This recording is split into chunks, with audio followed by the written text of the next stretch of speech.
Sup, chat? Happy Mushoku Mondays, everybody. Welcome back to yet another trek, the Mushoku Tensei Jobless Reincarnation novel series. We're on Redundant Reincarnation Volume 2. Potentially the final part of Volume 2. Hopefully we can finish it out with this Mushoku Monday and then move on to something else. I think it'll probably be Redundant Reincarnation Volume 3. We'll see, though. I think I've pretty much got a pretty good amount of feedback from people, and I think that's the direction we're going. But before that, we got to finish this. But what's up, chat? Thank you guys so much for dropping by for the premiere. Hope you guys are doing well. Hope you have a great rest of your Monday after Mushoku Monday. But I greatly appreciate you guys' support, your kind words, hitting the like button. Hit that like button. Thank you. But yes, as usual, more importantly, thank you everybody at Sports Channel monetarily through Patreon, tips, links, super thanks, memberships, all that stuff, for you guys to part with your hard-earned money in order to support this to keep going. Obviously, I'm doing something that you guys appreciate, or maybe just pity me. I don't know. Either way, I appreciate it.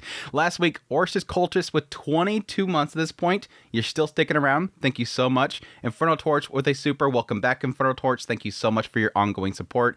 Royce Moise, as always, with a super. Thank you. And Nicholas with 28 months. Again, I question why people stick around that long. Thank you. You guys are absolutely amazing. Jokes aside, you guys are so fantastic. But yes, with that said, we should just jump right into it. I'm pretty sure this may be a shorter Mushoku Monday than usual, but I always say that and then we end up talking a whole bunch about things and it ends up being longer, but we'll see. Either way, let's get into it. Chapter 3, Nina Brits. Getting into the girl this time. It was decided that Rudius and the others would stay the night at the Sword Sanctum. I guess he wasn't going to sneak out of there that quickly. He's like, we're going to go. Peace out. Thank you guys so much. No, we're staying here. They were given a room in the main training hall to sleep, while Edis alone was invited to Nina's house. She intended to stay at the training hall with Rudius, but Nina insisted. Gotta get some alone time between the two of them. I haven't actually got into this particular chapters. Nina's house meant Gino Britt's house. When Edis told Rudius she was going to stay over by herself, he was worried and tried to delicately talk her out of it. Come on, dude, let your girl do what she wants to do. He'd seen how the Sword Saints had reacted. Edis had killed Gal, and they were out for blood. The atmosphere had gotten to Rudius. I mean, I get it, he's being protective, but there is also an element here where I think Gal would kill anybody that went after her. Edis, on the other hand, remembered that the Sword Sanctum had always been like this. Sword fighters wanted to be seen as strong, more than they wanted to be strong. True. There wasn't anyone with enough guts to attack a higher-ranked opponent outside the training hall. True. If anybody that understands how these people think and what that mood is, it's going to be her. Only Edis might have tried it, and only when she was much younger. She left Rudius and the others at the training hall, and went along to Britt's household alone. They lived a short way from the hall, in a little house that didn't look like what you would imagine for a sword god. Here we are, come in. This is when Gino does his training, so he's not home yet. Right, thanks. Edis nervously went inside, thinking about it. This might have been the first time she'd ever gone to hang out at a friend's house.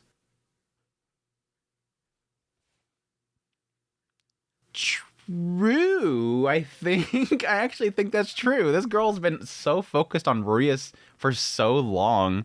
She hadn't really had much time to, again, be a kid. But I guess that's sort of outplaying what could have been happening the entire time they've been living together for the longest time that we're not really covering. So, yeah, unless there was something in that time gap there where we're so focused on Rudius and what he's doing, true. Again, I hate the fact that a lot of these characters just didn't have a childhood. So many of them just don't have childhoods. The displacement incident screwed things up so bad. She saw Isolde, who lived in the Osfer capital, every time she visited the Osfer kingdom, but Edis had never visited her house. Yeah, I think the few times they talked about that, Isolde came to her place. So, she'd been to the training hall attached to Isolde's house, but that wasn't quite the same thing. Yeah. Again, that was like part of the house, but it was a separate section. As Edis wrestled her nerves, a cheerful voice called out to greet her. There was a pitter-patter of footsteps, as children came bursting out from the back of the house. Look, I'm home, Mama. Hi, Mom. One was a boy, full of energy, with a practice sword in his right hand, and a big grin on his face. The other was a girl. She was still practically a baby, and came hurrying after the boy with totter steps. The two of them ran to the front door, only to stop short, gaping at the sight of Edis. So they've already pumped out two of them, and I'm assuming she's probably also pregnant even now. Just based on the fact that she didn't step up there to duel as well. This is my son, Nell, and my daughter, Jill. Kids, this is Edis. She's a friend of mine. Nice to meet you. When Nina introduced her as her friend, Edis frowned a little, but she bowed her head. Okay. Why? When Nell heard her name, his eyes went wide. You got red hair. Are you the Berserker Sword King Edis? Red head, burbled Jill. She seemed like she didn't understand and was just echoing her brother. Though it seemed something had caught her interest, she approached Edis, her eyes sparkling. Maybe red hair was rare in the sanctum. Jill's little hand reached out for her wavy hair, but before she got there, Nina scooped her up in her arms. Stop that. Wait, wed. Boy, wed. Jill whined, kicking her legs up and down. Nell, seeing this, quickly said, No, Jill, that's the Berserker Sword King. If you touch her, she'll gobble you up. What have you been telling them, Nina? What have you been telling them, Nina? Bite? Jill gazed fearfully at Edis. At the sight, Edis let out a small laugh. The way they acted reminded her of Otis and Sieg a few years earlier. I won't eat you. You're just saying that to let them let their guard down before you snap them up.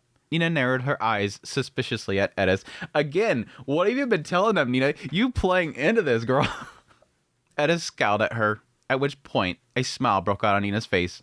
Only joking, she said, holding out Jill. Want to hold her? Sure. Edis took Jill. At first, the little girl looked scared, but she quickly perked up, perhaps sensing that Edis was much more accustomed to holding babies than her own mother.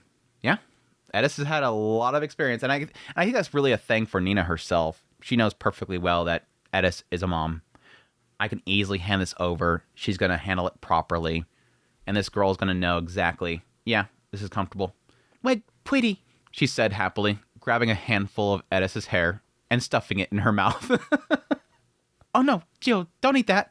Aw. When Nina told her off, Jill immediately took the hair out of her mouth. Red or not, it was still hair, so it couldn't have tasted good.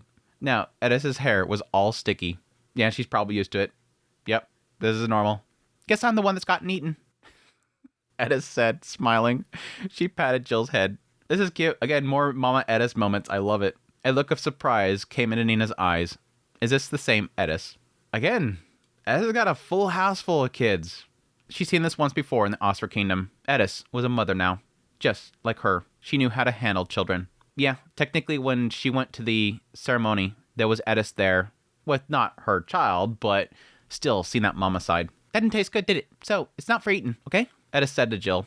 Okay. She put Jill down, and the girl bounced away into the house. I'm no Brits. Stepping up to take her place came Nell. He knelt, then bowed. You're the real Berserker Sword King, huh? It's an honor to meet you. I'm, Edis Greyrat. You don't have to bow. Oh, no, I've always... Nell looked up at Edis, his eyes sparkling and his face full of excitement as he tried to get his words out.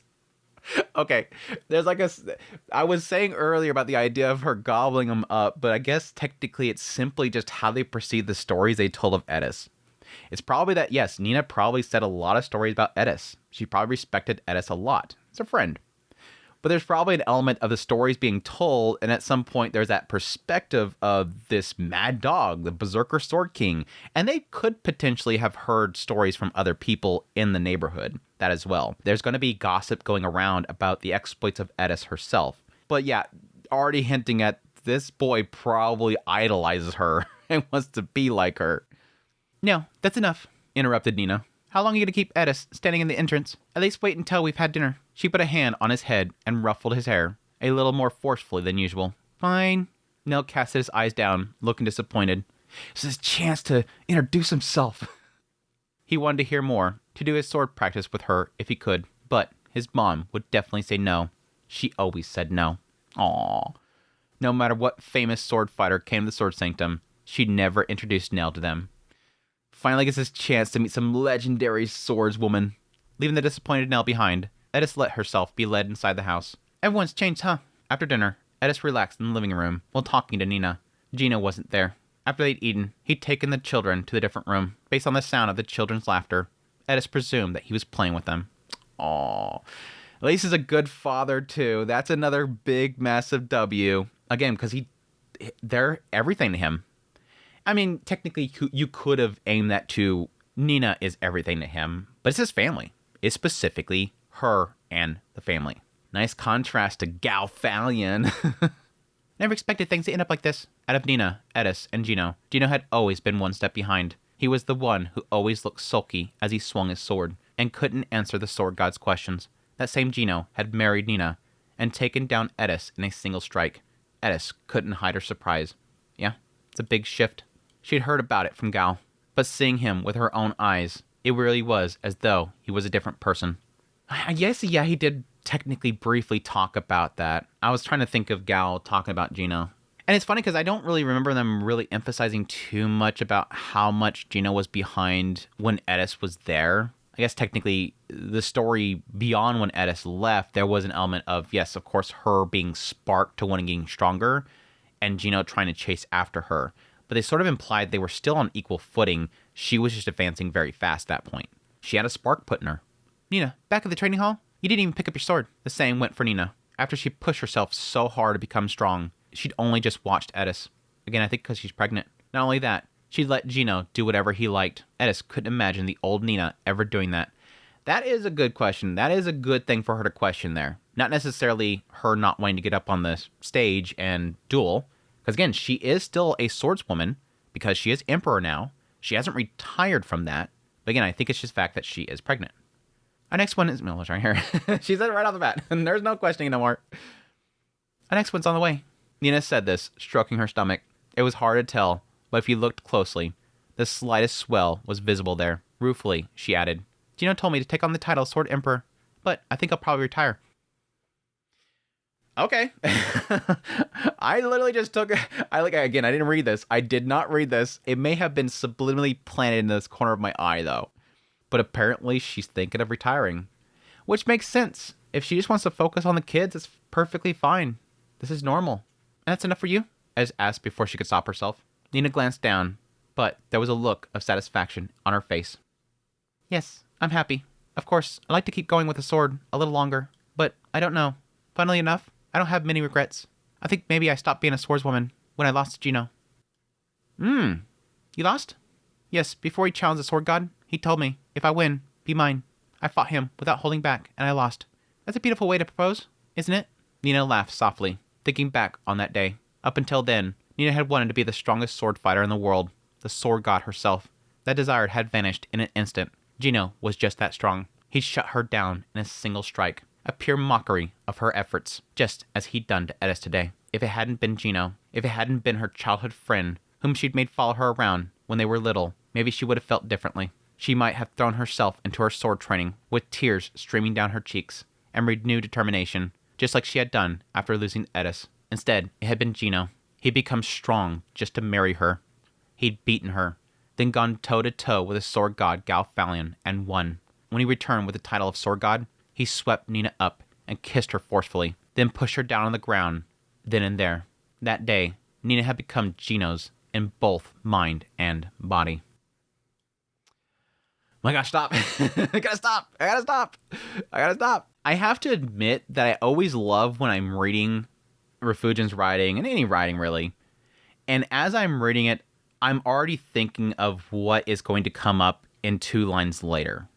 And the idea that she's talking about how any other time, if somebody comes in and utterly obliterates me, normally I would be off, I'd step up, and I'd start swinging my sword more, trying to get that revenge.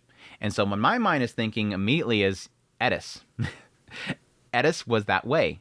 She got beat down so bad by Edis. Slugged the hell out of her. She herself. That was bad. That should have been so humiliating for a lot of people they would walk away from the sword entirely. This person came out of nowhere. She looked below me.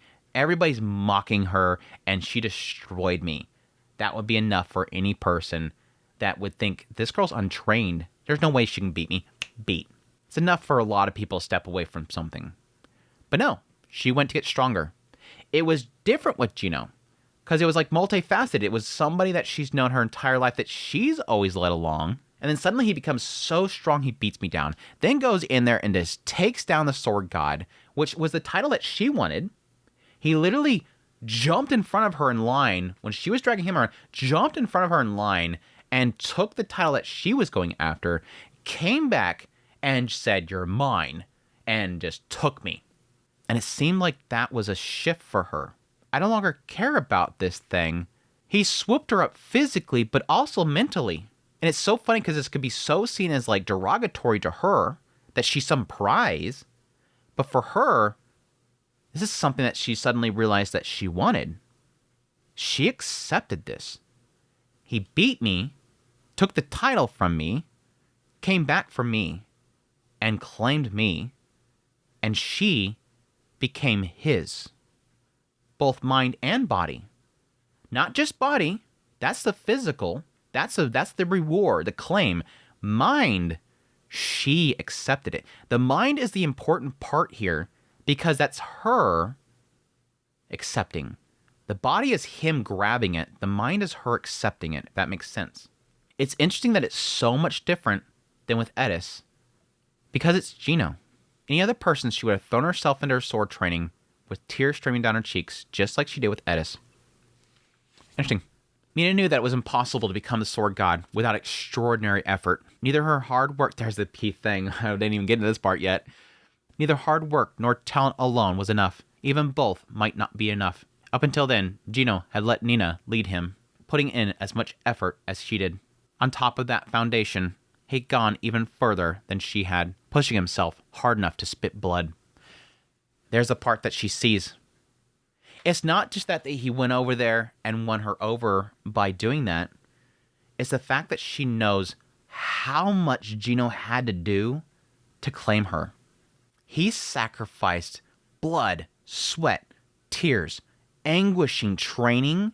Not for the title, she knows this damn well. He talked about it like crazy in the previous chapters. This is what I wanted.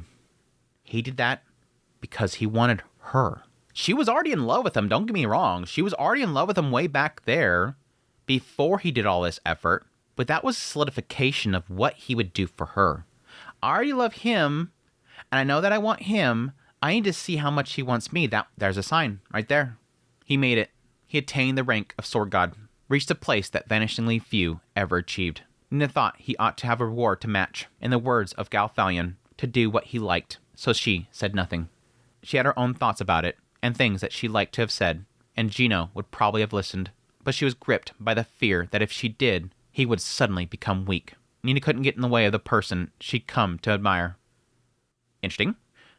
Thus she decided to give up her sword and throw herself into their next challenge, being a mother. This is interesting. They might get more into this later on. I had things that I wanted to say, and he would have listened to me, but she was gripped by the fear that if she did, he would become weak. And that's not good right now. Nina couldn't get in the way of the person that she'd come to admire. She came to admire Gino, had things to say, chose not to say it, otherwise he would become weak. I wonder if it's an element that she did sort of at the time not want to get pregnant, didn't want to have children, because she still wanted to focus on the sword, but she knew that if she said something of some sort of choice there, or desire that she had, it might mess with him, despite the fact that she knew that he would be fully welcoming to listen to her. She chose to stay quiet, because she feared it could affect him. It's not him. Interesting. And I thought it would be the idea of, like, not wanting the sword, but she's already saying that she's decided to give it up and going for motherhood. Interesting. It's a lot more complicated than I thought it would be. What about you, Edis? Are you happy now? Yeah, I am. Even though you're one of 3 wives? Yeah, it's normal. My father only married my mother, but my grandfather had plenty. Reese's father had 2 wives too. I mean, I don't follow the Millis faith, but I can't imagine being one of many. As Nina said this, Edis had her share of frustrations, of course. She wondered sometimes what it would be like to be Reese's only wife. She'd be happy, of course. Just the 2 of them all day long, with no one to get between them. That was the thing, though. It'd just be her and Rudius. What would that be like compared to the Greyrat household they had now? If there was no Sylphie and Roxy. That meant no Lucy, Lada, Sieg, or Lily. Again, another case where I'm thinking about this same exact thing. So great. She'd still have Otis and Chris. And instead of the other kids, she might have more children herself. But she couldn't imagine better kids than the ones they had now. That's so good. It's so good. I love this. I love to kind of finally see a question mark that I think we've had for the longest time. There was, I think, an initial question mark when Edis first came back after the whole thing with Orsted, and she's trying to find her place to fit in. I think there was a massive question mark in Rudius' head, especially, what she thought of this. Is she mad that she comes back to Rudius finally and he's got 2 wives? That sucks. Again, because how hard she was working for Rudius. Would she accept the idea of this household? Would she want to be a part of it? I mean, the assumption was that she was going to be a part of it. I mean, in the end, it's a Pokemon group. You know, you got to have them all. There was no doubt in my mind Edis was going to join the family as one of the wives. But there is still the question mark there of, is she going to be okay with the idea of being one of three? That she's not the only one in Rudeus's life. But there's an element here that Edis is getting into, and her mindset is sort of getting swept up in the moment, being brought in, her final goal only being the idea of being at Rudeus's side. In the end, not caring that there's multiple wives, as long as I get to be one of them beside him. As long as I get to stand there, I don't care how many wives are around him. Yes, there's a jealousy here in the idea that I can't have them all to myself. We can't bang every single night. Right now, she literally can't get pregnant again and have more children because they're all waiting for Sylphie to get pregnant again. I mean, they do have the frog skin, so they can still do something. But she can't have more children right now because there's Sylphie in the picture and they've chosen not to one-up her. But going back, she just wanted to be at Rudeus's side. Everything else doesn't really matter too much to her. And it's this cool idea that at some point when she finally looks back and thinks, yeah, it's right, I could have been the only one. It kind of sucks that I'm not the only one. And there's sort of a frustration there in the idea that I can't be the only one like Nina is to Gino. But because so much has transpired, she can now retrospectively look back and go, but I don't want that because right now, Lucy, Lara, Sieg, Lilia, Lily, Roxy, Sylphie, they wouldn't be here if that was the case. I like what I have right now. Again, like I said, one of our first perspectives of like Edis being like a normal mom was on that riverside during the whole chapters with the automaton in the beginning of this volume. The idea that she's there with Lily, and she's catching a fish for Lily. Not for Otis, not for Chris, for Lily. And then Lily looks up at her and says, Red Mama. She's a mama. Again, one of the things I love about this relationship in this Greyrat household is that everybody views each of the moms as mom, not as Roxy. Otis doesn't look to Roxy and say, Roxy, can you help me with this? They go, Blue Mama. Lucy looks to Edis and says, Red Mama. She's not just Edis, this other mother in the household. They have established family. Lily is my daughter. Sieg is my son. Lada is my daughter. Lucy is my daughter. And if I was the only one in that household, if I immediately pushed Sylphie and Roxy out of that house the moment I got back to Rudeus, I wouldn't have this. She can't see it any other way now because it's been established. She couldn't imagine better kids than the ones they had now. I could have more, but I like these ones. Comparing what could be to what she had. Exactly. There would be no one to hand her a towel when she came in drenched in sweat after a day of training. No one to say, take her to the bath with you, as a mud-covered Lada was pushed into her arms, and no one who'd leave a change of clothes and underwear for her when she came out after bathing with the kids. They gave each other just the right amount of space, not clinging so tightly it got annoying, but not hesitating to share little tasks. Edis couldn't imagine what her life would look like without Sylphie and Roxy. And life was good. I love it. I love it. They don't ask for too much, but they do give her things to do. And that's important too. It gives her value. Because again, when she first got there, she was looking for that spot to fit. And so if they went out of their way to go, don't bother Edis, she does her sword swinging and she'd probably get mad if we get her involved with this. Now they're saying, hey, take Lada with you. Purpose. Okay. She doesn't realize at the time, but it's purpose. She's needed. Soon, she'd start more serious sword training with them. Lucy was more focused on magic than swords, and Lada was still a bit spaced out, but Otis and Sieg seemed keen. For that matter, Sieg was already learning Northgard style, thinking about how she'd teach them and how they'd grow filled Edis with happiness. Edis the mama. Like earlier, Rudeus, you complicate me. This family's complicated my life. She's filled with happiness. You changed too, Edis. I have, huh? Back in the day, you would drop-kicked a kid out of the house. You'd have drop-kicked a kid out of a house. Excuse you, I'd never kick a kid. You were like a kid yourself back then. Now, you look after them. I've had two. What about a third? No, I've had enough. Interesting. She had her son. That's where it is. She had her son, so she's fine. I got my goal. Chris is an extra. It just kind of happened. Have you had enough for the fun part? Edis's cheeks burned scarlet. No, that part I want more of.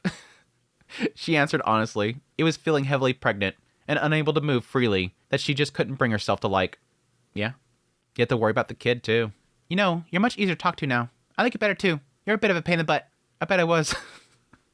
The old Nina had been all sharp edges. She thought that she was the best and could treat everyone below her however she liked. Being humbled by Edis had brought her down to earth a little. But marrying Gino had made a bigger difference. Yeah, again, before Edis got there, she was the queen bee. Again, I would assume it's mostly because of her position, being the daughter of a sword god, that, again, the women flocked around her. And it was mostly the fact that she created those little societies. She created groups, brought people together, and kind of made the little troop. And then when Edis showed up and smacked her down, it kind of humbled her a lot. And then Gino came in the picture. Edis suddenly remembered another person. Oh yeah, did you hear? Isolde got married too. Isolde Kluel, the master of the Water God School, who now went by the name of Water God Rada. Yes, I got a letter about the wedding, but I was pregnant, so I couldn't go. What about her baby? That's the first I've heard of that. A girl or boy? A girl. She can't have many kids as Water God, so she was disappointed that she couldn't produce an heir. Interesting. She can't have many kids as Water God? I guess the idea is the fear there is that while she's pregnant, she can get attacked, and her position in that role? I don't know that it's necessarily going to have to do with the whole, like, lore of the first water god. It could, I doubt, but again, because that was a guy, so it can't really necessarily be having anything to do with that. It's got to be the fact that she can't protect herself when she's pregnant or something like that. That sucks. Doga would protect her. What the hell? That's rough. Isn't her husband a North Emperor? Wasn't he angry or disappointed that she had a girl? Doga would never say anything like that. He's a good guy. He is a good boy. As she spoke, Edis rifled through her memories. The one who spoken up most against Isolde and Doga's marriage was Rudius. Doga had saved Rudius in the Berhil Kingdom, so Rudius owed Doga his life and really trusted him. Doga was innocent, honest, and seemed like an easy mark. When Rudius heard that he was marrying a superficial woman like Isolde, he wondered if she was after money, or if she was going to cheat on him. He even secretly done a background check on her. Maybe he'd forgotten that Isolde had saved him as well. True.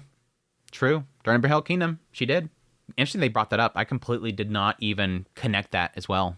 In any case, there was no way that he'd be disappointed about his daughter.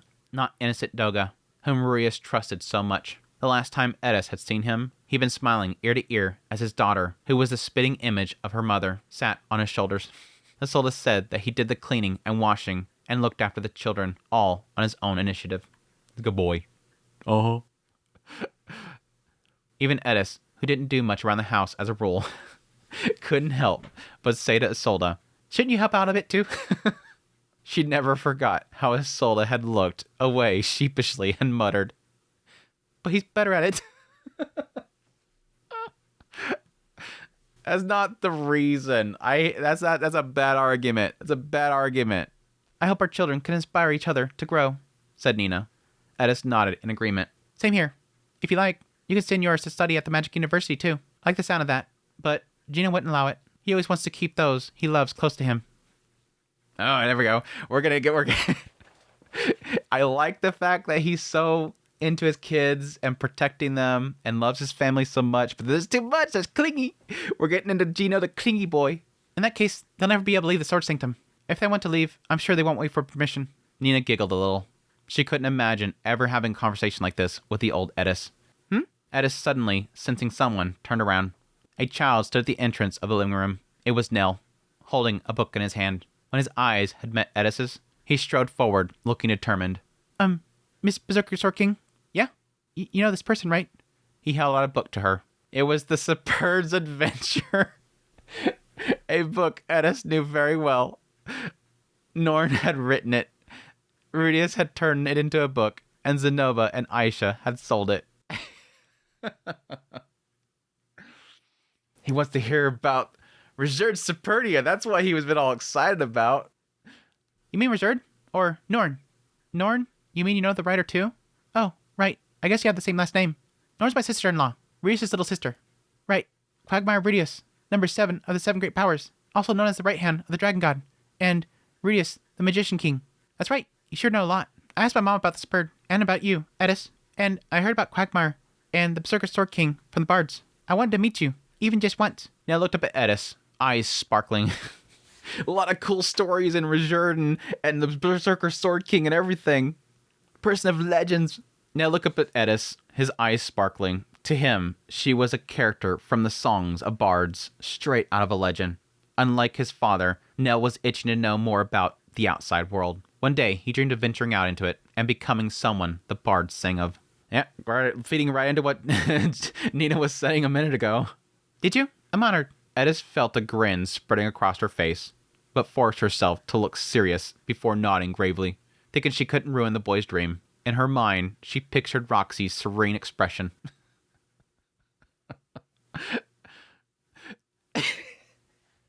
It's something that Roxy has to deal with all the time, so she's trying to think of what Roxy would do. Reese and Orson are here too. You should go see them before they leave. Oh, and North God Kalman III. Can I? Nell's head snapped up. Number 7 and number 2 of the 7 great powers, and Kalman from the epic tales of the North God, all towered as tall, if not taller, than his monstrously strong father in his mind. He'd never imagined that on such an ordinary day as this, his dream of meeting them would come true. That is true. Not just the bar's tales and everything. You have so many crazy people that just walk in the door to talk to his father. Nell tucked the book behind his back, then rubbed his knees together nervously. You've traveled all over the world, right, Miss Berserker Sword King? Yep. From the Demon Continent to the Mills Continent, to the edge of the Central Continent, the Divine Continent too. I haven't been to the Greyrat Continent though. If you don't mind, I was wondering if you'd tell me about your adventures. My adventures? Not Rudius's? Yes, I want to hear about the Berserker Sword King. That's a change. That's a different. And now, granted, that's what Edis always wants. Let's talk about Rudius. Let's talk about Rudius. Let's talk about Rudius. No. You, Edis. Everybody's always thinking about Rudius and all the great things he does, but no, you, Edis. As Edis nodded, a smile spread over her face. Thinking back, she used to love those types of tales, always begging Ghislaine to tell her about her adventures. She'd never dreamed that she'd be the one telling the stories. Yep. Nowadays, she told Otis and Sieg lots of stories whenever they asked her, but this felt different. This time, she wasn't being asked as a mother, but as a hero. Not that Edis thought of it like that. She just felt a bit pleased. This is cute. Let's see, then, how about the story when I was teleported to the Demon Continent? With that, Edis cheerfully began her tale. Watching her, Nina felt a tug at her mouth. So different, she murmured. Nina had changed, and so had Edis. They couldn't claim to be inspiring each other to improve anymore. But she felt that, if anything, she and Edis were closer now. Yeah, they're not competing anymore. Now they're just mothers. They're not competing in sword anymore. Now they're just both kind of having the same goal and can support each other that way. And which you can with sword training as well, but there's always this sense of competition. When they first met, she had been sure that she'd never get along. Even when Edis had departed the Sword Sanctum as Sword King, Nina had respected her in a way. But her relationship had been too confusing to call a friendship. This was new.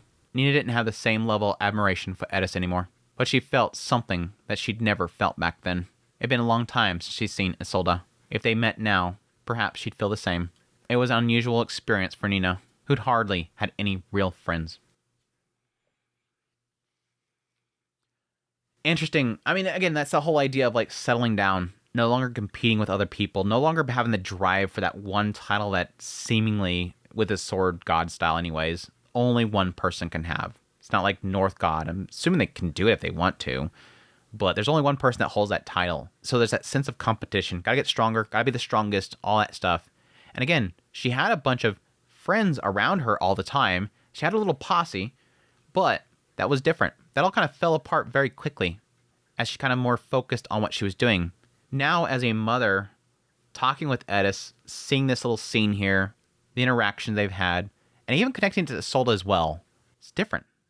It's like having real friends. Then, just like that, Richard cut the head off the pet kidnapper. And then, Edis, huh? What? Let's take our kids to see Isolde together. Edis blinked, then nodded. It's a plan.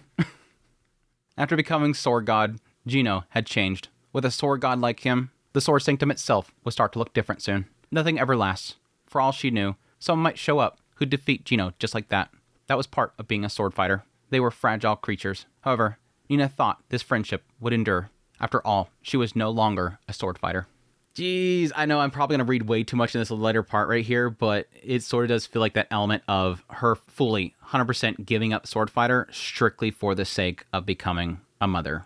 The motherhood, basically. Giving it up for the motherhood. The idea of getting with the other wives, making a sisterhood out of the three of them is super cool. That idea that all this other stuff really doesn't last. Somebody can come by, take away the sword sanctum from them, and yes, could take Gino's life. She has something else now. And it's a good thing for her to sort of build something else outside of just Gino, I guess is the best way to put it. Almost feels like there is an element of giving a little bit of attention to something else besides just Gino. He's important, is something that she has given her mind and body to, but also that she can enjoy this other stuff as well. And I think Edis coming here is sort of showing her that. Like, oh, I kind of like this. I kind of like this little connection that I'm having, a true friendship here. And I like to have that with Isolde too. It's cool. It's cool. What a cool little end to Nina's story. I actually really did like this chapter, getting a lot more insight into Edis as a mother and seeing how Nina has sort of given up everything and not, again, be claimed, but rather fully embrace what Gino is to her, which is great. Because, again, it's not just, oh, crap, everybody else is moving forward and I kind of doki-doki with Gino. It is a that, but then a holy crap, this guy loves me. This guy loves me. Not just I love him, but now I've been shown that he loves me. It's great. It's great. Cool stuff. Cool stuff. But let's move on to the Greyrat children. A series of clacks rang out. The bright tap of wood hitting wood intermingled with a sound of breathing. Oof. Wah. In the garden of the Greyrat household, two youths faced off against each other, each with a wooden sword in hand. One was a girl with chestnut brown hair.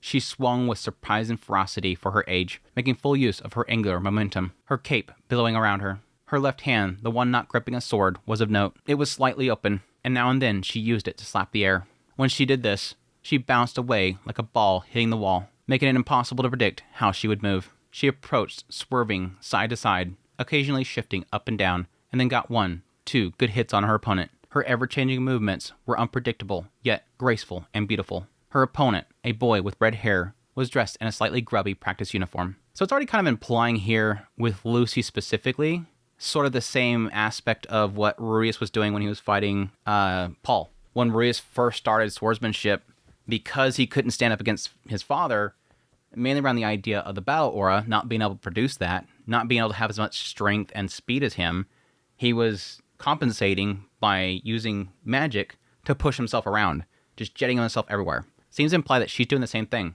Boom, she bounced around like a ball. And yes, Ruius going up against a young swordsman at the same age of him, I can totally see that giving him an advantage at that young of age. Well, technically right now, she should technically be like, 12? I'm guessing Lucy's like 12 right here. He resolutely gripped his sword. Compared to the girl, his movements were a little stiff. He was trying to fend her off with only his sword rather than using magic like her. He kept his feet planted firmly on the ground, steady and powerful as he parried the girl, then struck back bravely. Interesting. It's interesting that they're kind of already painting him as being much more lacking in skill than she is. And again, it is putting a lot of emphasis on her using magic. He's only using the sword, so she's getting the advantage with the magic. But again, that was enough for Rudius to overcome Paul. And I made that claim that Rudius could probably overcome a kid his age in the village.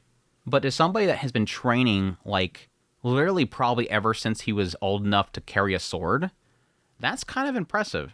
I don't remember how much they implied Lucy was training swords. Again, I know that there was a lot of emphasis on her training magic. And yes, I would assume that she was doing the sword as well. But interesting. His moves imitated sword god style, a basic, straightforward technique. He also struck faster than the girl. Despite this, he never hit her. Sometimes she dodged, sometimes she parried, then hit back, smartly taking advantage of a critical opening. That's 1 point for me. Not yet, it isn't. Despite the obvious difference in their skill, the boy was undaunted and ran at the girl again. Nearby, 3 other children were watching, most with their eyes glazed over. A girl with blue hair and a boy with green hair sat side by side, accompanied by a blonde boy who stood beside them.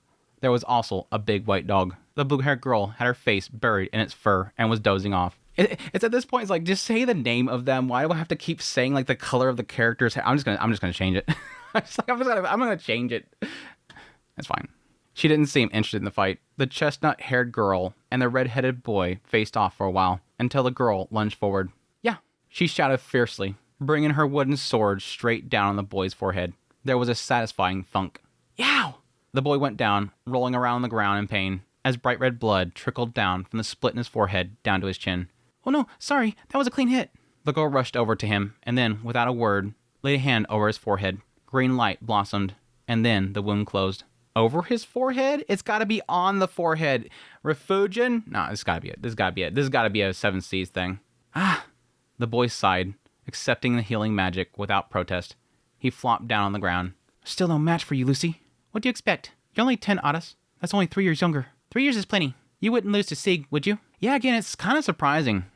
With only a 3-year gap, how much just in swordsman skill he's so far off. So that would make me assume that, yes, she is probably training a lot with Edis as well. And again, they technically implied the fact that Edis is training all of them. This was Lucy and Otis.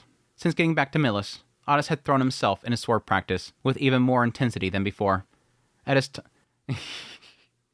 After that whole incident, he suddenly wants to train himself really hard.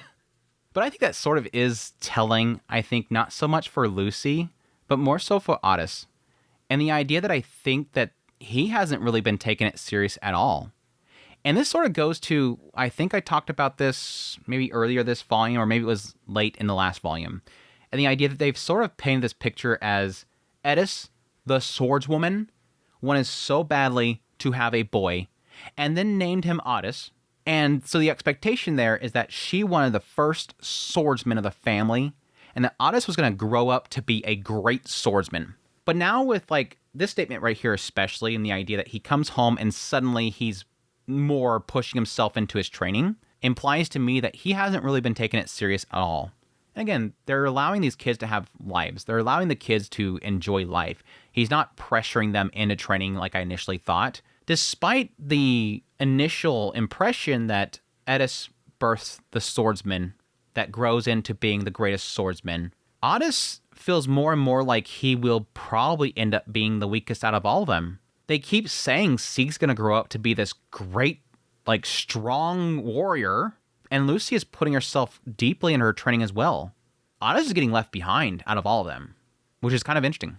All the expectation there is completely lost. Sort of playing to my theory deep in the last volume that Otis could be the one that feels like the failure and is essentially outplayed and walks away from it all.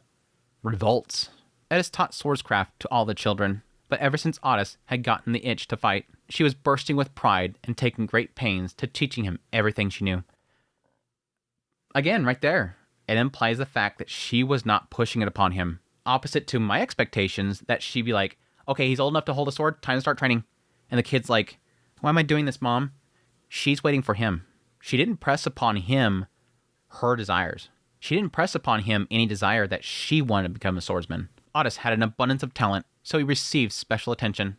He absorbed everything Edis taught him, and was well on his way of becoming a fully fledged swordsman. But nothing short of that felt good enough for him. That's why Otis had started getting the kids together for secret training sessions like this one. Edis would have probably said that his swing needs more work before he started thinking about combat experience. But he was her boy. He found just swinging his sword boring and wanted a partner. Edis had been the same way when she was his age, so it was only natural. Hey, Lucy, you're super good at the thing where you shoot wind out of your hand and spin around. Did White Mama teach you? Nah, I heard Daddy used to do it, so I taught it to myself. Whoa, you think Dada fights like that too? Probably not now. He said it was when he was a kid. You think I should try it too? I think you'd be better off developing your sword god technique. But I wouldn't be powerful enough in a serious fight with real swords. I wouldn't do it if I did sword practice. I mean, I'm a magician. Click. Right there. Again, that goes to that whole thing with Rudius and Paul. He was able to do it, but he could never overcome Paul. He had that, and it was really useful.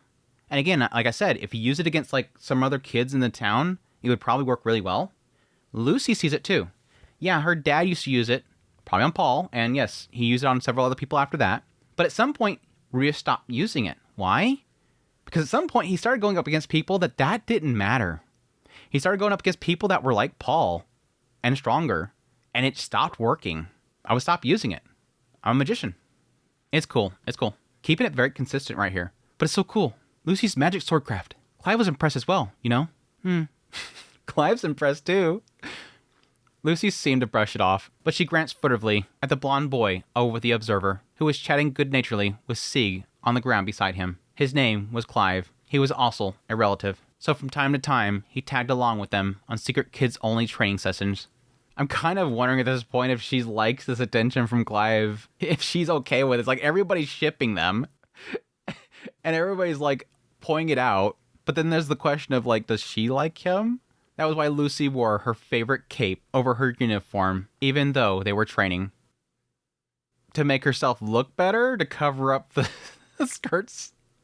To cover up the skirts? And why she used magic to set it fluttering rather than concentrating on her sword. She wants to look good. There it is. She wants to look good in front of Clive. There's the answer you're looking for, Andrew. She'd wanted to look like a wind fairy, a sylph, one of the 4 great spirits from a fairy tale her father told her long ago. I actually caught a glimpse of wind fairies and sylphs as I was formatting this. I thought they were actually going to get the idea that she can actually use them. I was like, okay, suddenly out of nowhere we're bringing up wind fairies in this world?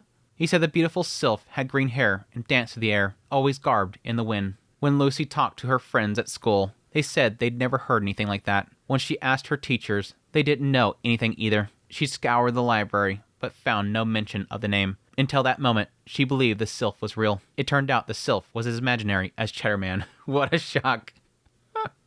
Another made-up story by Dad. Dad's always making up this bullcrap. Dad's like that uncle that always makes up stories. All the same, Lucy still adored wind fairies, and she dreamed of the boy she liked seeing her that way. Confirmation. Locked in. Lucy's locked in for Clive. Enough of this. Push-ups, Lucy cried. We agreed the loser has to do push-ups, remember?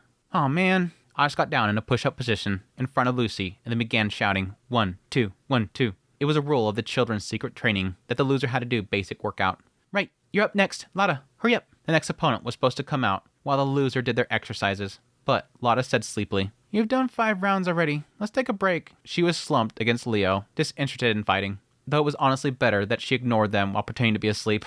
An extremely talented magician, Lotta fought using cunning to outwit her opponents. On the flip side, she wasn't motivated when it came to swordcraft. That didn't mean that she didn't like to move around. She was pretty energetic when up to her own mischief. Sword fighting just wasn't her thing. She'd still come along, though, however reluctantly. Maybe she had her reasons. Yeah, that's the interesting thing. Because, let's get into Lotta here a little bit.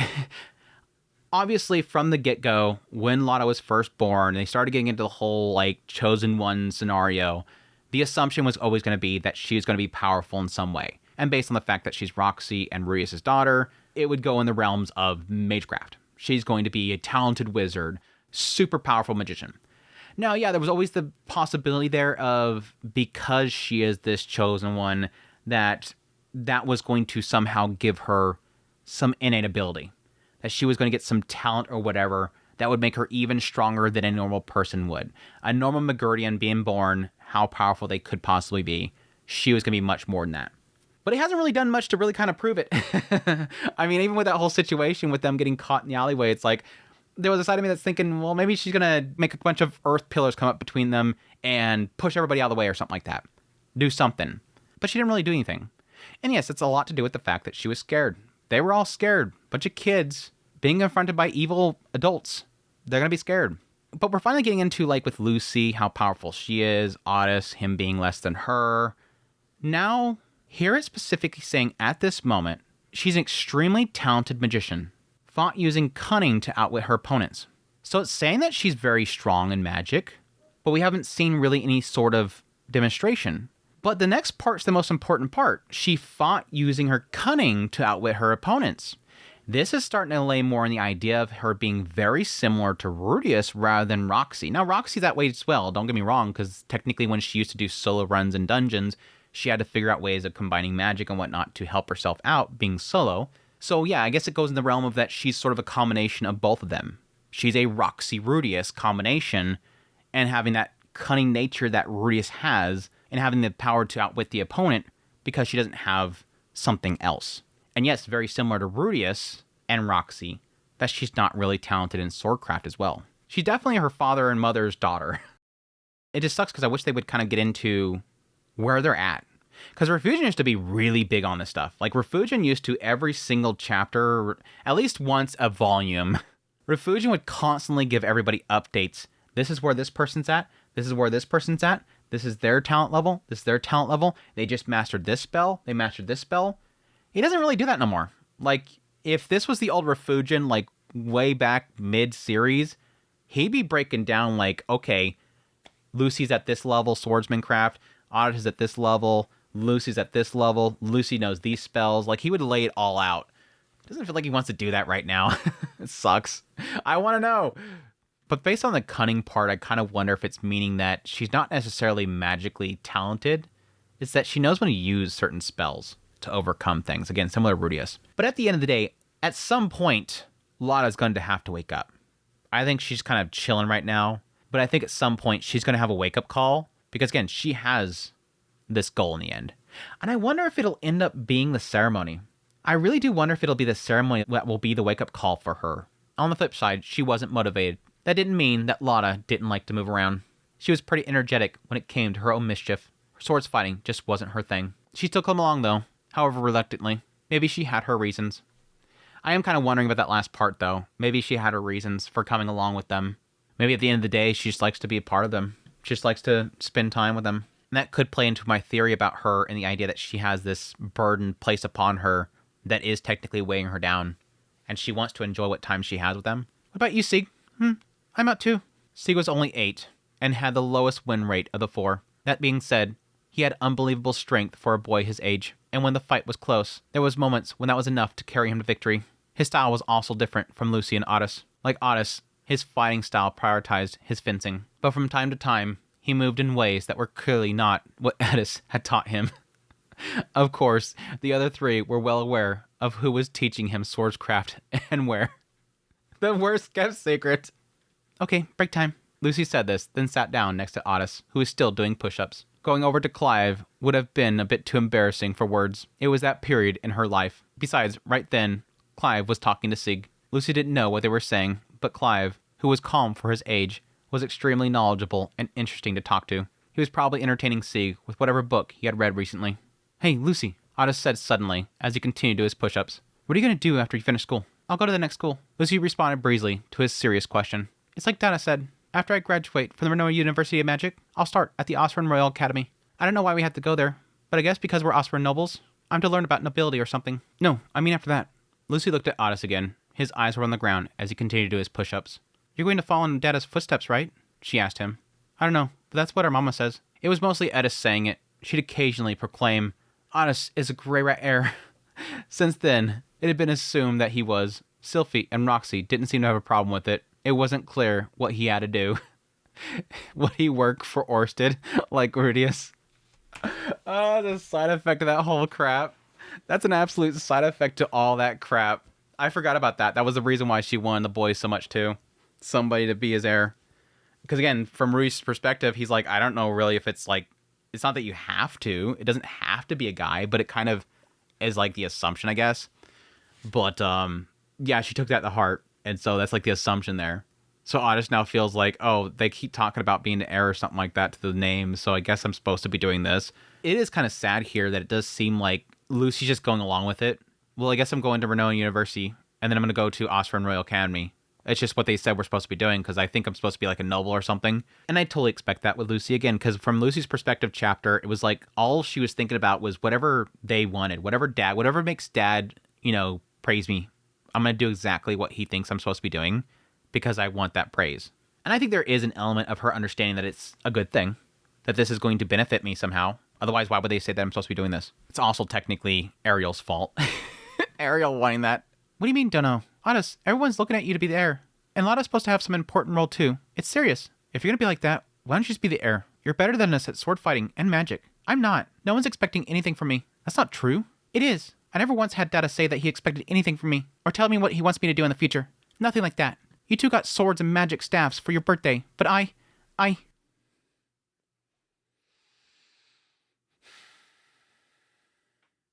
Shut up, chat. Shut up, chat. Shut up, chat. She looks like she likes it. I don't think that she doesn't like it. There was no sign there. Shut up. That seemed like that was completely obvious at the time. I didn't want to think it was that obvious, but then here it is. Nope, apparently getting her earrings. And yes, in the time, Rudius was thinking about the fact that she's going to have to go to these noble parties and stuff like that. So she's going to have to dress it up or whatever. And so that's basically, again, right there saying, you're going to go to parties, Lucy. You're going to nobility. You're going to be in those nobility parties. Go to the academy over here because you got to prepare yourself for nobility. That's what little he's ever told me. And now he gives me the earrings, so I guess I'm supposed to dress up for the parties. Dad, tell me what you want. Tell me what you want me to do. He gave you a sword. Gave her a magic staff. Be the heir. Be the chosen one. Me? I guess I gotta look pretty and stand at the pole. Golly, dude. But chat, tell me I didn't call the other part of this. You can make fun of me all you want about the birthday present, but you gotta admit I called it. I called it when Roxy was talking about the idea about them kind of lashing out. Who did I say? Who did I say? And I think they actually mentioned at that point too. Lucy. Lucy's the one that's the most quiet, the most obedient, and that's going to be the worst one to crash out. Lucy seems like she has it all together, but she doesn't. She doesn't. She's crashing out right here. She's literally losing it right here. You have expectations. She has expectations. Everybody has expectations for everybody but me. I'm just trying to clamor to get some attention from Dad. Dad, tell me what you want. He has no expectations for me. And that's a good thing, because he's not forcing anything upon her. And they're technically not forcing anything on Otis or Lucy either. Lucy, technically, yes, it is, because she's been chosen. There's Leo, the secret beast is with her. There ain't no getting out of that one. But Otis can technically do whatever he wants. He can tell Dad the next day, I'm going to go on an adventure and run off. Okay, we'll find somebody else to take care of the family. The heir of the family thing doesn't really matter to him. Edis just thinks it's important. Edis doesn't care either. Ugh, sucks. Not just Otis, but the other three, standing away from them, all stared wide-eyed at her. She instantly felt a rush of shame. What was she doing, saying all this to her little brother? That I didn't expect anything from her, because she wasn't working hard enough.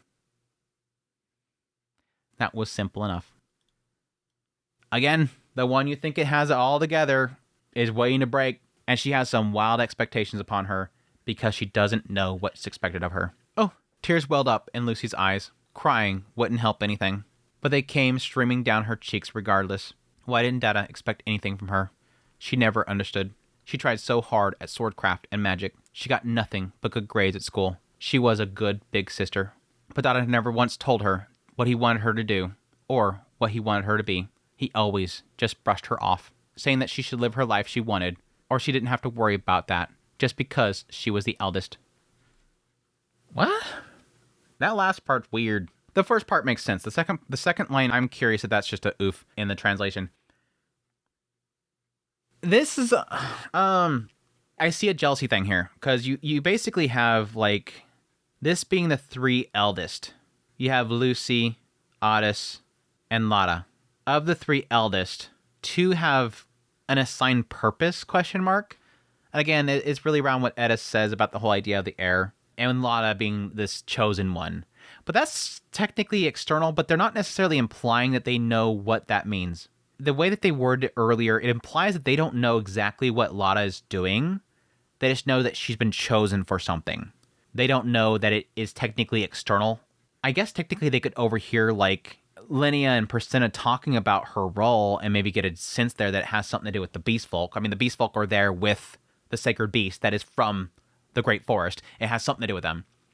But my whole point there being the idea that not knowing that it's an external force, not necessarily that Rudius has said, this child will become the chosen one. No, it wasn't his choice. So assuming that Lucy does not know that that is not a choice by Rudius, she could believe that those two have been chosen by Rudius to do a certain role. And cutting out the fact that there's nothing seemingly implied that is expected of Chris, Lily, or Sig, that puts a lot onto Lucy's mind about how she hasn't been chosen to do something yet. I don't personally understand how this could be a struggle for somebody, but that seems to be the direction it's going in. And I can really only see that in the idea of the dismissive factor. And the way that it says he always brushed her off is a dismissive factor. That part makes sense to me. I want to be something. Dad, tell me what I can do to help? Question mark. Dad, give me a goal? Question mark. And him completely brushing her off. Because technically, for a child, to be given unlimited freedom is a big deal. That is technically the best thing for a child. What Lada is going through is not good for a child. Pushing upon Otis the idea of being the heir of the family is not a good idea. So it has to come down to the idea that he's literally not explaining to her properly that he wants her to be free to do whatever she wants to do. It's not like Dada told me that he expected anything. Otis stammered, glancing around helplessly. To him, his big sister was perfect. She was the most accomplished of all of her brothers and sisters. Her being a whole 3 years older made her seem like a grown-up. Otis couldn't do things that she could do at her age, and he didn't know how to look after the younger sisters, Lily and Chris, either. Apart from swordcraft, Otis didn't think there was anything he did better than Lucy. Even then, he couldn't beat her in mock battles when she used magic. If they didn't expect anything from Lucy, they definitely didn't expect anything from the other kids. But if Dada didn't really expect anything from Lucy, didn't that mean he didn't expect anything from Otis either? Dada had never told Otis he wanted him to be his heir. He sort of assumed it because Red Mama and Aisha said it, and the other mamas didn't say they were lying. That was how it worked. With Asura nobility, the oldest boy was the heir. This is continuing to kind of feed into this, as I never really thought about the idea that, yes, with Sig going off to be the big adventurer, and Otis, instead of being that, what I expected to, the big swordsman, him actually becoming the heir of the Greyrat family, and the idea of him going deeper into Asura nobility, and literally rebuilding the Greyrat family, building it and heading the Greyrat family within nobility. Cut like 60 years later, and he's suddenly the big dog in nobility as the Greyrat household. Usually, if someone talked to him like Lucy had, Otis would have shot back with a heated retort. Even if he didn't seem mad outwardly, he would have quietly seethed. It was his nature. But he'd never heard Lucy talk like that before. Never seen her this upset. Again, the ones who look like they all have it all together are usually the first to snap. When she got angry with Lada for playing a prank on her, it almost seemed like she was putting on an act. Like she was only mad just long enough to scold Lada. Lucy was a perfect big sister. The extremely cool sort, who never vented her feelings, never did anything bad, and never whined or complained. Hey, Lucy. Otis hesitated, more confused than angry about the outburst. He didn't know how to respond. If it had been Lada or Sig, who he had practiced bickering with, he would have said something. But what was he supposed to do here? Then Clive came over to them and sat down beside Lucy. You okay, Lucy? Lucy was silent. The other boy was only a year older than Otis, but he seemed much more mature. He was diligent, got good grades in school, and he was also kind and skilled with people. just like his father. Just like his good boy father. Though he could be strict with younger students when he had to be. He seemed far more adult than Lada, who was the same age. All of us know how hard you work, Clive said.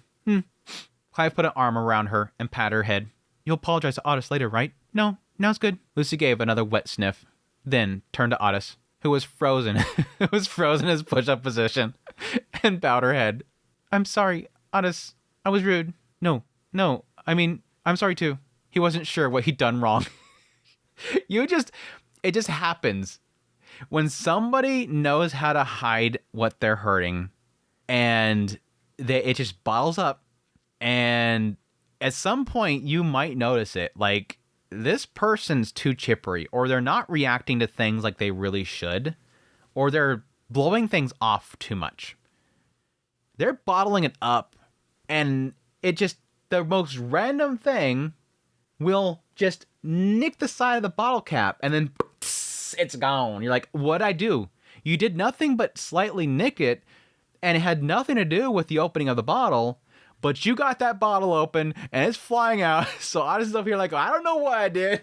Why is it spraying everywhere? What? Where'd all this pressure come from? It always seemed perfect bottle that had no problems, no blemishes, no marks, but I hit that just right. Yep, that's how that works. When people know how to hide their feelings and it bottles up, the weirdest thing will set it off. He wasn't sure what he'd done wrong, but he was pretty sure that someone had told him that if he made a girl cry, he'd better apologize. Maybe it was Blue Mama or White Mama. It might have been Cliff. It might have been Cliff through Clive. Could it have been Aisha? In any case, yeah, it could have been Aisha too. In any case, he shouldn't have asked Lucy about what she would do after school. That's the problem. Again, it's not that it was a bad question. Honest, please. Now he's gonna have PTSD about asking people's futures. Like, hey, so what do you plan? No, don't ask that. Holy crap! Last time I asked that, Lucy lost it, dude. Don't ask about people's futures. I apparently do not know how to ask about people's futures. Stop asking. It's not about that. I mean, technically, with this, it is again the trigger. It's not that it's bad to ask about her future. It's the fact that she doesn't know. Why did it set her off? Otis, it wasn't because you asked. She's fine with telling you about what she's going to do in the future. The problem is that she doesn't know. And it's bugging her. This, again, that's that breaking point right there. This has been festering. I'm going to do this. Dad wants me to do this. Then Dad wanted us to do this, so I'm going to do that. What after? Dad hasn't told me yet. And every day she's wondering, what am I going to put right here? Dad, please tell me to put right here something. I don't know what to put right here because you tell everybody else what to put here and you haven't told me yet. And then poor Otis over here is like, so what'd you put there? Don't ask me that. I'm telling you. I'm trying to figure it out. Again, the bottle has been opened. He was just curious and wanted to hear what his Cole's sister had in mind for the future. Maybe he'd also hoped that he'd get an idea for himself from her perfect big sister answer. He never in a million years thought that she'd yell at him like that. Poor Otis. Sorry, Otis. I'll take Lucy and head back to the house. Yeah, okay.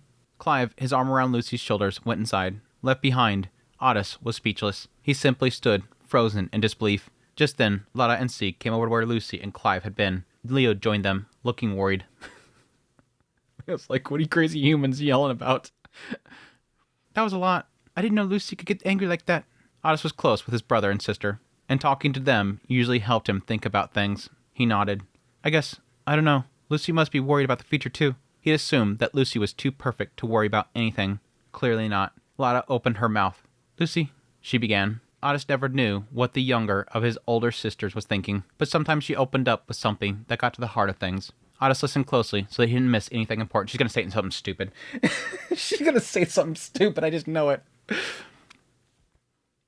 It's definitely going to marry Clive.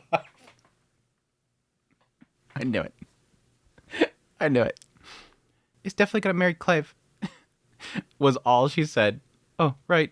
Otis nodded, feeling let down. Lotta, just as often, said something anticlimactic. She wasn't interested in the same things as Otis and the others. She was in a world of her own. She is so much like Rudius that it's not even funny. Because she probably all the time overthinks everything as well and probably thinks about really stupid things too. It's like she's overthinking things and always mischievous, but she also probably not full of anxiety like the outcomes like he is. I still wouldn't doubt that she might actually be an isekai, but she could have been an isekai that was bedridden or something. Somebody that was disabled. That could play into like her odd way of thinking about things is the fact that she is an isekai that just didn't get out to the world to know of things of the world. That's not what we're talking about, Sieg said, but Lotta hadn't finished. Clive is an only child, so when they get married, Lucy will live in Millis. Now that Otis understood her train of thought, he knew what she was getting at. So she's leaving when she gets married, right? Their family and Clive's family, the Grimoires, got along well, helped by the fact that they were related. Otis didn't really understand why, but noble families married their children to each other to build stronger bonds. The grown-ups could already be making plans for Lucy and Clive. They'd be betrothed. You think Lucy's unhappy about that? I bet she's not mad about it. Yeah, she does like Clive, but then why she yell like that? Girls are complicated. Lotta's like, girls are complicated. Otis felt pretty lost. Lucy was obviously unhappy about something. It even seemed like she thought that she had to be the one to be the Greyrat heir. I never got that impression. Again, because it seems to imply that she thinks that Otis is supposed to be. That's what they decided. It's supposed to be Otis. So that's not my role. I want a role. Give me a role. Not that. But I guess what he's saying right here, what it's going at here, is the idea that he feels that she should be. Because she's doing everything that seems to imply that she is the one. Because she's excelling at everything. Otis thought that she was also the one who deserved it. Yeah. Though that might have been his own inadequacy talking. Thinking that he'd ask Aisha about it later. He tried to change the subject. What about you, Lotta? I'm going to marry a capable man who'll cook and clean and do everything else. Allow me to lunge around all day. Lot of goals. Lot of goals. Going to? Wait, are you betrothed to someone? No. He wanted to ask where she thought that she was going to find someone like that. but restrained himself. It won't be too hard, Lada added. Sure, good luck. His less cool big sister was starting to get on his nerves, so he turned to his little brother. What about you, Sieg? Sieg stared down at a wooden sword in his hand. I'm going to be the strongest swordsman in the world. He was being even more ridiculous than Lada. Once I'm the strongest, I'll defend world peace.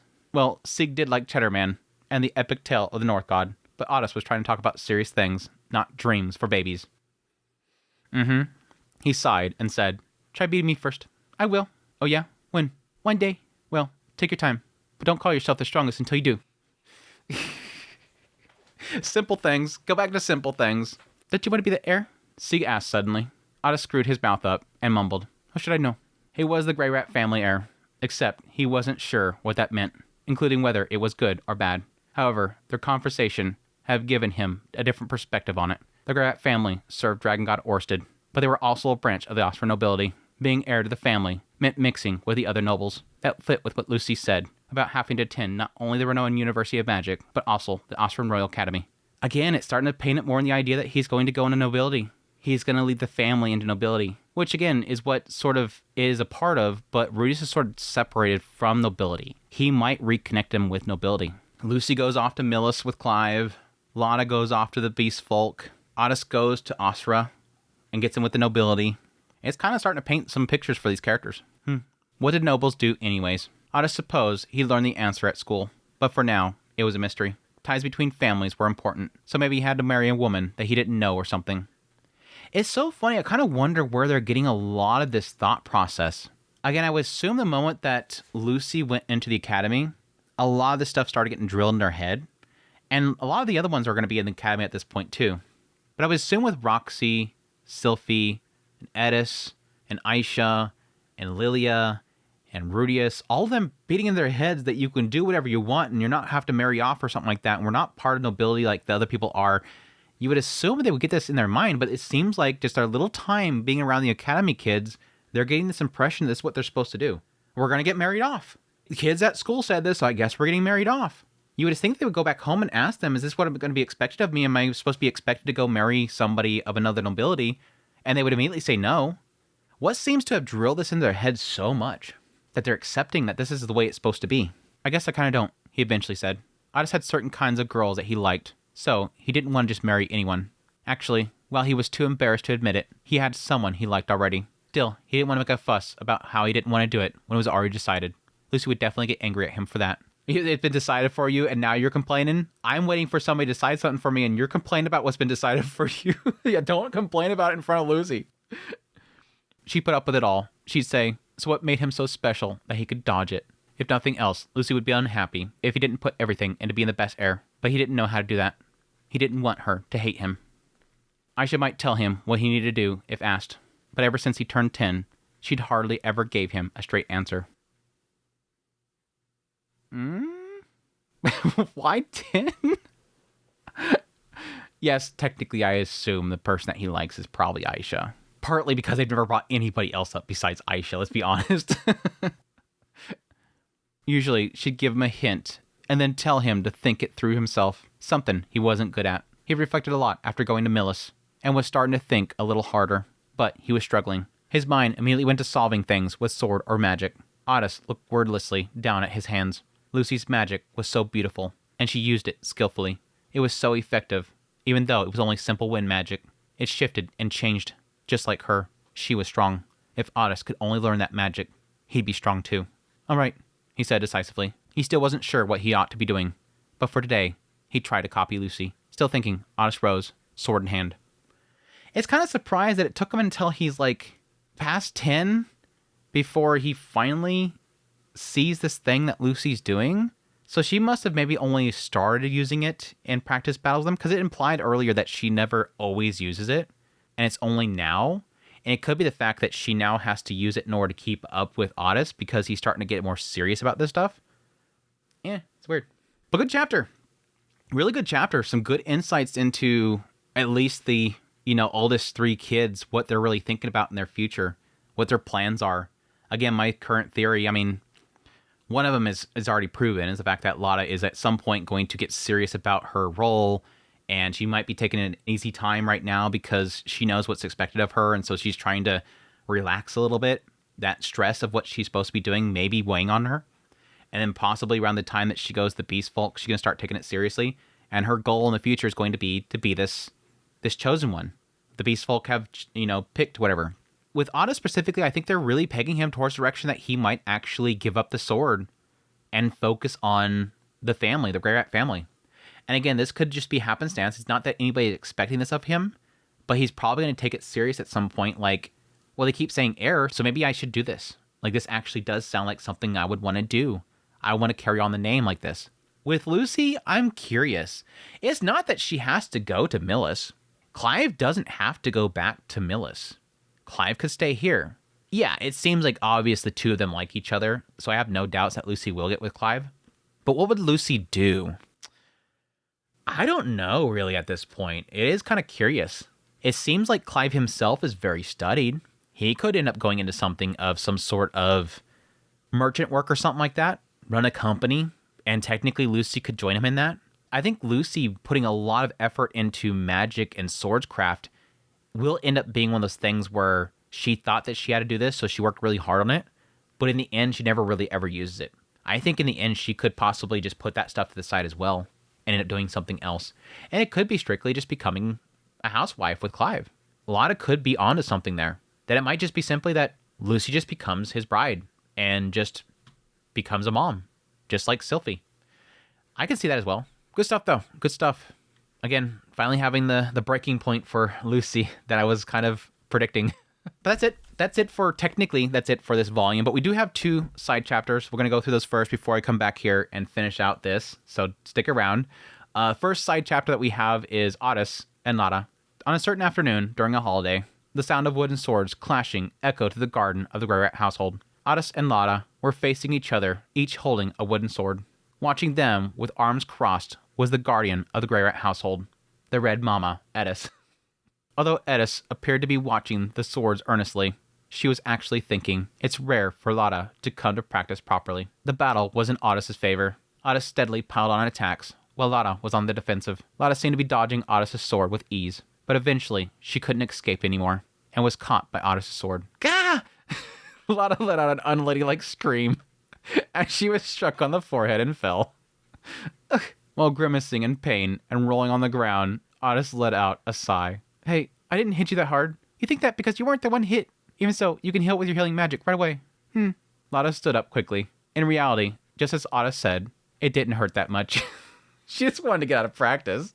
And even if it did, it was something she could heal right away with healing magic. Otis had held back to some extent as well. I can't beat Otis at all anymore. That's because you focus on magic, Lotta. I can't lose to you with just a sword. No, it's because you're strong, Otis.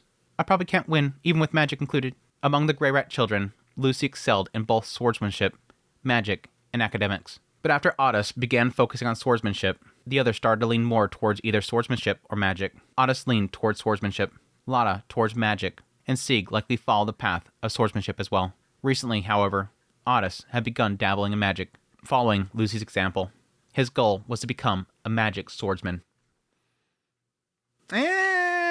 Interesting. He's following Lucy to... And this is like this sad thing, because Lucy was doing that because she wanted to overcome his skill as a swordsman. Because she was a magician, she was doing that for that sake. And they implied, again, similar to Rudius, at some point it won't matter anymore. So it's kind of going that direction based on an example that technically they don't want to use for very long. So he's heavily going into that realm. Interesting. But he might figure out how to use it in a way that's, crafty and actually works out. It's just typically you go with like swordsmanship so that you can have, instant like sort of light and crap that cuts a person's head off instantaneously. Or you go for magic where you can get a lot of distance and drop a big, huge, massive lightning on somebody. You don't want to go with both of them because then you can't go to the highest levels of each one of them. But again, he might tap into it. I don't think so. Again, I don't think he's going to go very far with it. Lotta, you say that, but if anything goes, you can beat me, right? Well, yeah, I guess. Lotta, on the other hand, had begun to delve into type of magic different from attack and healing magic. Something not even categorized. Lucy, knowing this, dismissed it by saying, "You just hate studying, don't you?" Lotta disliked following old teachings and preferred new things. However, because of this, Lotta's creative thinking set her apart from the other children. I wonder if this is a lie or not. I wonder if it's getting into it later. I don't think they would get into it because this is totally like, again, like a super side chapter. I'm not sure if this would actually be like that critical. I don't know that we have something that critical in this little thing right here, but I kind of wonder, is Lucy right that she's just making up crap, that she's delving into some secret art just so that, they don't have to join them in practice? Or is Lotta actually getting into some crazy stuff? I think it's a lie too. I think it's a lie too. But Leo could be telling her some secret arts or something like that nobody else knows that she could learn. Or she got a hold of that necromancy book that Roxy got. And Roxy took that book. Roxy took that necromancy book home, and Lotta is delving into it so she could learn how to revive people and do necromancy. Even if she wasn't good at direct confrontation, she would fulfill the victory conditions before it even got to that point. That was Lotta. Yep, trickster. If Otis were to fight Lotta in a true sense, he would likely lose even before drawing his sword, without even realizing the battle had already begun. He was poisoned that morning. The tea that I gave you this morning. Come on, Leo. My usual Leo write-off moment. However, that scenario only applied if Lotta initiated the attack. You can't be sure you won't be attacked out of the blue. But remember what happened to Mills? You should at least be able to protect yourself when push comes to shove. When that time comes, Otis or Sig will protect me. My brothers will protect me. If you think that way, don't wander out alone. Well, at least you have Leo with you, so it's fine. Lotta had the habit of wandering off on her own, often accompanied by Leo. She would go somewhere, play pranks on someone, and then come back. Otis didn't dislike his sister, who appeared indifferent, but was actually lively, free-spirited, and strong. It feels like these last two chapters have been nothing but, like, Otis's perspective on his family. And right here, it's like, Lucy was, like, the perfect one, gets everything right, is a hard worker, is great at everything. And then now we have Lotta, who's, like, she's indifferent, but, like, she's also lively and free-spirited and really strong. All right, enough chatting. Get your swords ready. At Edis's words, Lotta made a slightly displeased face, but quickly took up her sword. Red Mama could be forceful, but if Lotta truly seemed to hate it, she would probably stop the practice. That wouldn't be what Lotta wanted either. Today, Lotta intended to train properly. Something sparked something in her? Is that whole situation at Millis also sparked something in her as well? But again, they also implied earlier that she went off to go to that little secret kids meeting for the training for a reason. It seems like she wants to be there. Again, could she have the same thing as what happened to Otis? That something sparked in there that I gotta get stronger. Because I wasn't able to protect people around me. How can I be this chosen one if I can't even take out a couple thugs in an alleyway? Lotta, you should take the initiative to attack more. Otis has a longer reach and stride. So if you let him attack unilaterally, you won't have a chance. Find your range by balancing offense and defense. Okay. And so they began sparring again. Following Edis's advice, Lotta initially made it difficult for Otis, but lacking the necessary strength, she was eventually overpowered and lost. Lotta sprawled out on the ground, acting as if she were a corpse. I dead. I can't fight anymore. I'm actually dead. Edis sighed and said, I guess it's in for the day. Ending the practice session, she picked up the lying Lotta and carried her into the house, probably to take a bath. Leo, wagging his tail happily, followed them. Otis, once you're done, take a bath too. Yes. Left alone, Otis started practicing his swordsmanship. He felt a bit lonely, as his crafty sister and his only brother, who was starting to go in a different direction with his swordsmanship, drifted apart from him. But he believed that his path was the right one and continued training. It's so funny because I really felt like that last chapter of this volume was really hitting heavy on the idea that Otis is going to walk away from this sword very quickly. And I think he's going to go into leading nobility. But this seems to kind of go back to this idea that he's got to focus. He wants to go for the swordsmanship in this direction. But this is a nice chapter to add to the last one, because it literally feels like it's right after that. Building more on the idea that they're drifting apart. They each have their goal, things they're going to, and Otis feels a little bit, left behind, and then Lucy blows up. But that doesn't take away from the fact that Otis still feels left behind. He still feels uncomfortable right here. In our final chapter, Sprouting. This one's a little bit longer. Lucy is a member of the student council. She is the president. It's not just for show either. Ever since she was appointed president at the young age of 12 a year ago, She fulfilled her role with exemplary diligence and earnestness. The other students watched Lucy's efforts with warm eyes. However, it wasn't just the president they looked at warmly. The vice president was also such a presence. The vice president, Clive Grimoire, I should have seen that one coming. Was newly appointed this year.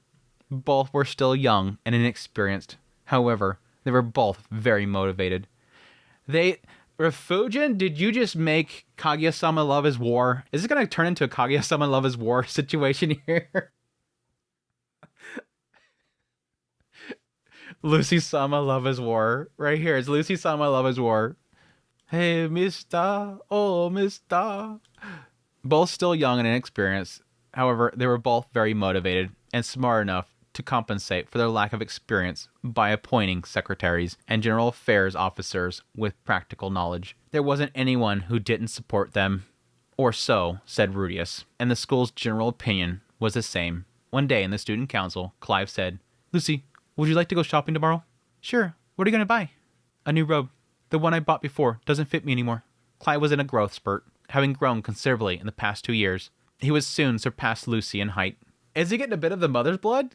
Because we all know the height ain't gonna come from Cliff. He's gonna be taller than his father. He would soon surpass Lucy in height. Lucy, who's rather petite amongst the girls, couldn't help but feel envious. "Then I'll come to pick you up at your house tomorrow." "Okay, got it." Lucy agreed readily, and Clive left the student council room. It was unusual for the two of them to go out like this, but a student council secretary who had been watching them muttered, "A date, huh? How sweet." The secretary, a male student who was turning 30 this year, was a former adventurer. 6 years ago, he felt he reached his limits as an adventurer and retired, and in order to have a stable income, he spent all of his money to enroll in the Renoa University of Magic. His goal is to become a staff member at the Magic Guild. He was already married and had children. It wouldn't be Timothy, would it? No, he'd be much older than this. He'd be much older than that. And he wouldn't become in the academy now. I think he stopped a while back. He was already married and had children. Recently, his old friends had started teasing him, saying he has become domesticated, which might have been why he nostalgically muttered to himself, "A date?" However, that word struck straight to the heart of a teenage girl. Lucy was at that age. Until now, Lucy had never had special feelings for Clive. He was like a younger brother who was always around. A boy 2 years younger than her, the same age as Lotta. Until a few years ago, he was just an ordinary spoiled child who loved his mom and was always a bit of a crybaby. But recently, specifically since he turned 10, he has started to grow up rapidly. He was appointed as the vice president of the student council this year, and compared to Lotta and Otis, who were about the same age, he was calmer, more serious, and diligent, making him a reliable person to entrust work to. Even when Lucy recently burst into tears due to overwhelming emotions, he had calmed her down. This is technically very interesting because I got that impression of their relationship, is that he's always kind of this little kid that's a crybaby and following her around and always looking at her, and I got more like a big sister impression out of her to Clive than anything.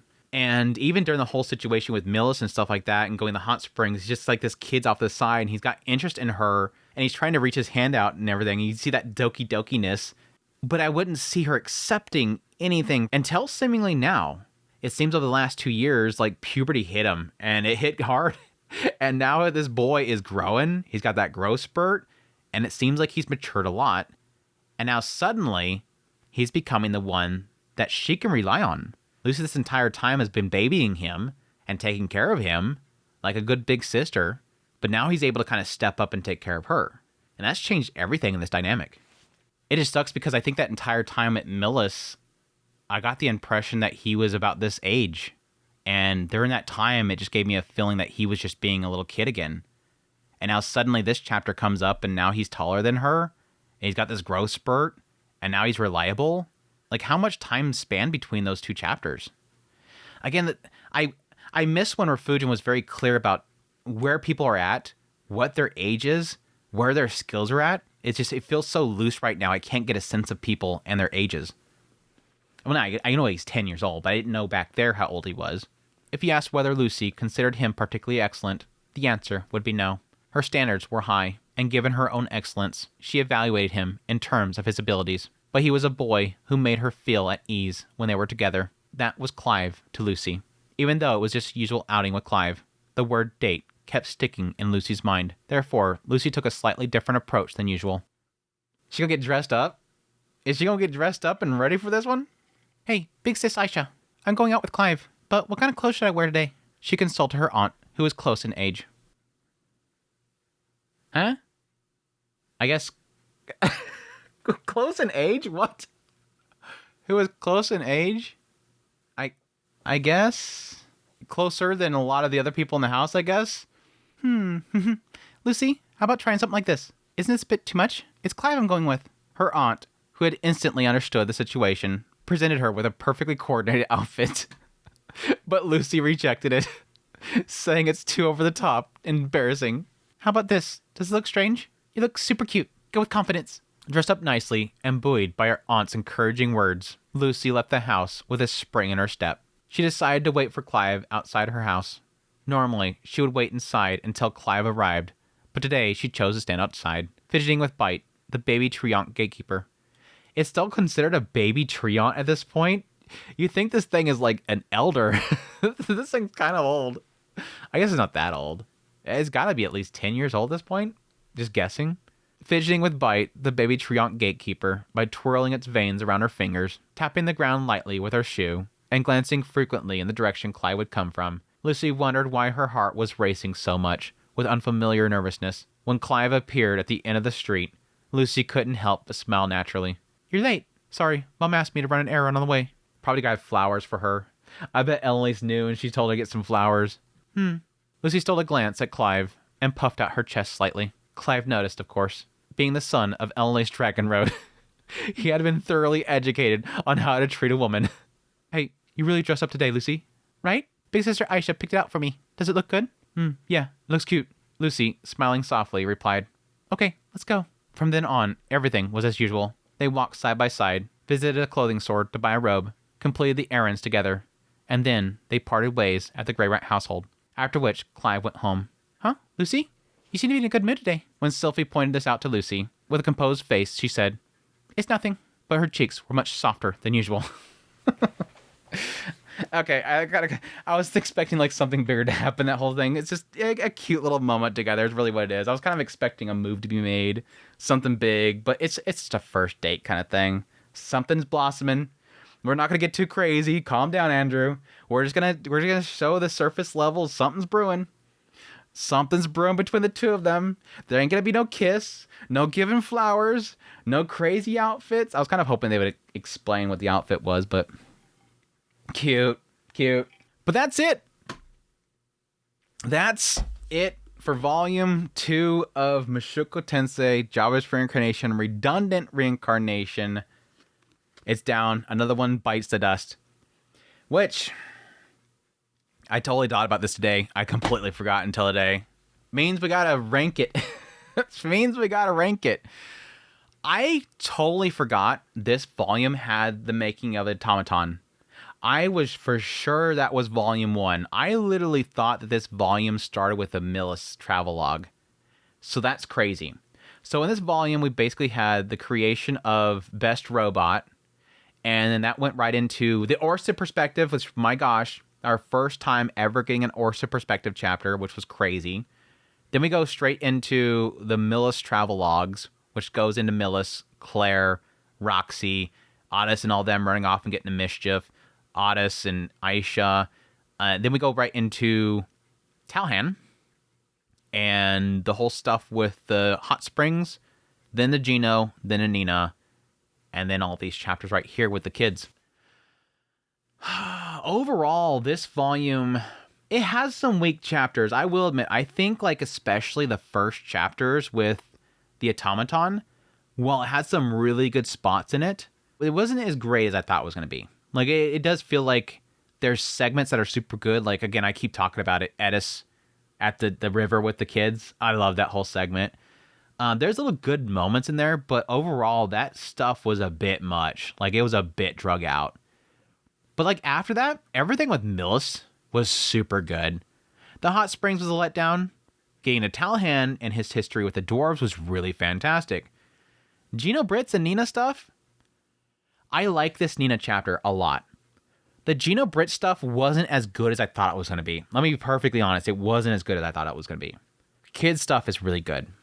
So I'm feeling like a like most all these chapters are good. It's just it has a kind of weak start. There's points in the beginning of this that's kind of weak. I still want to give it an A. I think I'm still going to give it an A. Because there's some in here that broke me. The Roxy and Claire stuff broke me. That stuff's good. A- or B+. A- or B+. I'm in that area with it. I might... Let me look at... Do I still have my list? I don't even know if I still have my list. God, tier maker website is getting worse and worse every day. If anybody knows a better tier making site, let me know, because it feels like tier maker's becoming garbage. It's not there anymore. It reset. Because I feel like my A is getting a little bit too filled, isn't it? I think my A is getting too filled. Yeah, I have a lot in A. I'm going to say A- for now. A- for now. I might shift it later, but I'm going to put A- for right now. Because I don't want to give you guys a I'll think about it later. Because I'll probably forget. But that's it. That's another one bites at us. Really cool volume. Really enjoyed going through this one specifically. Great insights in the characters that, again, got completely left behind from the mainline series. This is what I eat up. I eat this stuff up. But with that said, we'll be going off into Redundant Reincarnation Volume 3, I think. I'm pretty sure next week, so definitely stick around for that, guys. I know there's a few people that are super excited about that. I know that a bunch of people are still super excited about ODT and stuff like that. We'll get to it. It's fine. We'll get to it. But I appreciate you guys' support, all your kind words, all that stuff. It means a great deal to me. Thank you guys so much for hitting the like button down below, all that stuff. And yes, as per usual, greatly appreciate it. Support channel monetarily through Patreon, tips, links, super thanks, memberships, all that stuff. Thank you. But until next week, until next Mushoku Monday, y'all take care.